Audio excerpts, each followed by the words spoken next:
dhibaatadun oo dadka dul saaran sidii lanka qaada lahay ciidamadii daacaddu ahaa madaxweyne Cabdicasiis Xasan Maxamed Laftagareen ee marar kala duwan ku dagaalamay duleedka magaalada Baydhabo gurmadyo kala duwan ayaa maanta gaaray waxay soo saareen digniintii ugu dambeysay iyaga oo ku dhawaaqaya inay mar kale gacanta ay ku dhigi doonaan magaalada Baydhabo waxaan kula wadaagi doonaa xogo faahfaahsan oo laga helayo duleedka magaalada Baydhabo ciidamada dowladda federaalka Soomaaliya iyo kuwa daraawiishta dowlad goboleedka Koonfur Galbeed oo heegan la geliyay iyo xogo faahfaahsan oo laga helayo xaalad cakiran oo ka jirta duleedka magaalada Baydhabo ee caasimadda ku meel gaar ku ah maamulka Koonfur Galbeed Soomaaliya ayaan muuqaalkan idin kula wadaagi doonaa soo dhawaada daawadayaal waa maalinimo markaasi Arbaca taariikhdii ku aasaysan tahay 29ka bisha 7 ee Julaay sanada 2026 haddii aynu ku bilowno ciidamadii daacaddu ahaa madaxweyne Cabdicasiis Xasan Maxamed Laftagareen ee sida awoodda xukunka looga tuuray ku sugnaa duleedka magaalada Baydhabo oo uu horkacayo ugaas waa markaasi afayeenkii maamulka Koonfur Galbeed Soomaaliya ugaas Xasan Cabdi Maxamed markan waxay soo direen hanjabaadyo kala duwan iyaga oo ku sugan duleedka magaalada Baydhabo waxay tilmaameen inay la wareegi doonaan duleedka magaalada Baydhabo ama agagaarka aaraada xaafadaha magaalada Baydhabo hub iyo markaasi ciidamo xoogan ayaana gaaray iyadoo dhawaan ciidamo fara badan ay ka goosteen ciidamadan daacaddu ah Cabdicasiis Xasan Maxamed Laftagareen ee ku sugan duleedka magaalada Baydhabo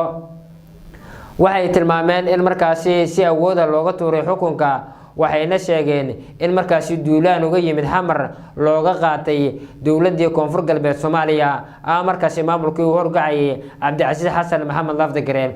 Koonfur Galbeed markii laga saaray Cabdicasiis Xasan Maxamed Laftagareen waxaa ka dhacday doorasho markaasi uu ku soo baxay Sheekh Aadan Nuur Aadan Madoobe oo ah hogaamiyaha maamulka Koonfur Galbeed Soomaaliya balse waxaa ka horeeyay Jibriil Cabdirashiid Xaaji Cabdi oo markaasi loo magacaabay hogaamiyaha ku meel gaarka ee dowlad goboleedka Koonfur Galbeed Soomaaliya wixii inta ka dambeeyay ciidamadii daacaddu ah Cabdicasiis Xasan Maxamed Laftagareen marar kala duwan weerar ayay ku qaadeen magaalada Baydhabo dhawaan ayay ahayd markii ciidamo fara badan oo markaasi daacad u ah maamulka oo hero ee Koonfur Galbeed Soomaaliya oo horkacaya Cabdicasiis Xasan Maxamed Laftagareen iyo sidoo kale afayeenkii maamulkaasi ay markaasi ka goosteen ciidamo fara badan oo ku biiray dowladda federaalka ee Soomaaliya ee ka tirsan maamulka Koonfur Galbeed iyo sidoo kale ciidamada sida gaarka u tababaran ee dowlad goboleedka Koonfur Galbeed Soomaaliya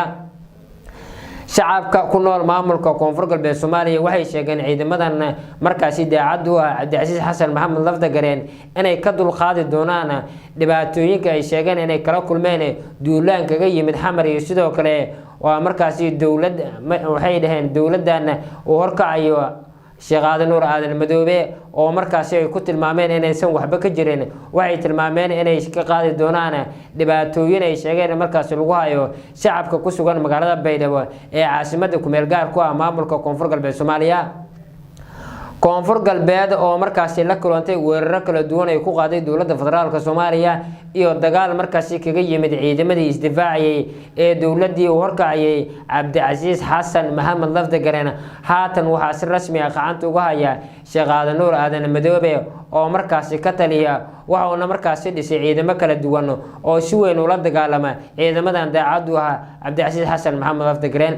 isla Cabdicasiis Xasan Maxamed Laftagareen oo markaasi inta badan ku sugnaa magaalada Nairobi ee caasimadda dalka Kenya iyo markaasi taliyihii hore ee ciidanka asluubta General Mahad Cabdiraxmaan Aadan Taleyshubo oo isna xukunka laga tuuray xilligii sida awoodda loola wareegay ama markaasi loogala wareegay Cabdicasiis Xasan Maxamed Laftagareen oo isaguna markaasi magaalada Nairobi kula biiray kolonyo hogaaminayo madaxweynaha maamulka Koonfur Galbeed Cabdicasiis Xasan Maxamed Laftagareen iyaga waxaa ka goostay ciidamo fara badan oo markaasi si weyn u difaaci jiray aagagay kaga sugan yihiin maamulka Koonfur Galbeed Soomaaliya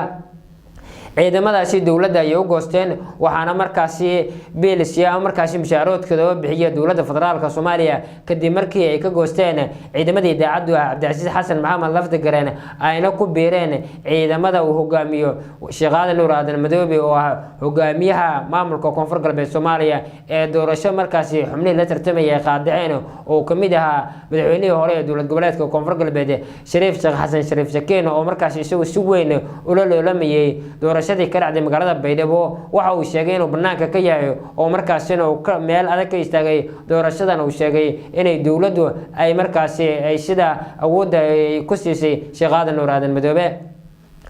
wixii intaa ka dambeeyay cadaadisyo kala duwan ayuu kala kulmayay waa markaasi madaxda sare ee dalka madaxweynihii hore ee maamulka koonfur galbeed Soomaaliya wada hadal ayuu diiday waxa uu sheegay inuu dagaal uu la gali doono dawladda hogaamiyo Sheekh Aadan Nuur Aadan Madoobe maanta digniin kale ay soo saareen muuqaaladan aad arkaysaan waa ciidamadii daacadu ahaa Cabdicasiis Xasan Maxamed Lafdagaren mar kale waxay dalbanayaan in markaasi ay la wareegi doonaan caasimada ku meel gaar ku ah maamulka koonfur galbeed Soomaaliya ee Baydhabo buuraha Kabay sidoo kale gobolada kalena ee Baydhabo waxa ka soconaya dhaqdhaqaaqyo hoose ee wadaan ciidamada daacadu ah Cabdicasiis Xasan Maxamed Lafdagaren waxay doonayaan in mar kale ay dib loo wareegaan hoggaanka maamulka koonfur galbeed Soomaaliya